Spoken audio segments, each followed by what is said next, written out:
निवडणुकीपूर्वी भाजपा सरकारने आपल्या निवडणूक जाहीरनाम्यात सांगितले होते की आम्ही कर्जमाफी करू, पण अद्यापही कर्जमाफी झाली नाही.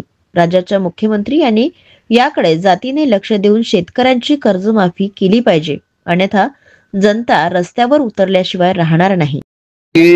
विधानसभेच्या निवडणुकीच्या पहिले भारतीय जनता पार्टीने आपल्या जाहीरनाम्यामध्ये सांगितलं होतं की आम्ही आमचं सरकार महाराष्ट्रामध्ये आल्यानंतर, भारतीय जनता पार्टीचं सरकार महाराष्ट्रामध्ये आल्यानंतर आम्ही कर्जमाफी देऊ, अशा पद्धतीनं त्यांच्या जाहीरनाम्यात त्यांनी सांगितलं.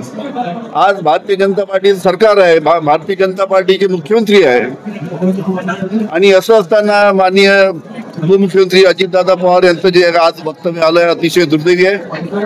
कसं आहे, राज्य शासनाच्या माध्यमातून किंवा भारतीय जनता पार्टीच्या माध्यमातून अशा पद्धतीचं आश्वासन महाराष्ट्रातील शेतकऱ्याला दिल्यानंतर यामध्ये स्वतः मुख्यमंत्र्यांनी यामध्ये लक्ष घातलं पाहिजे.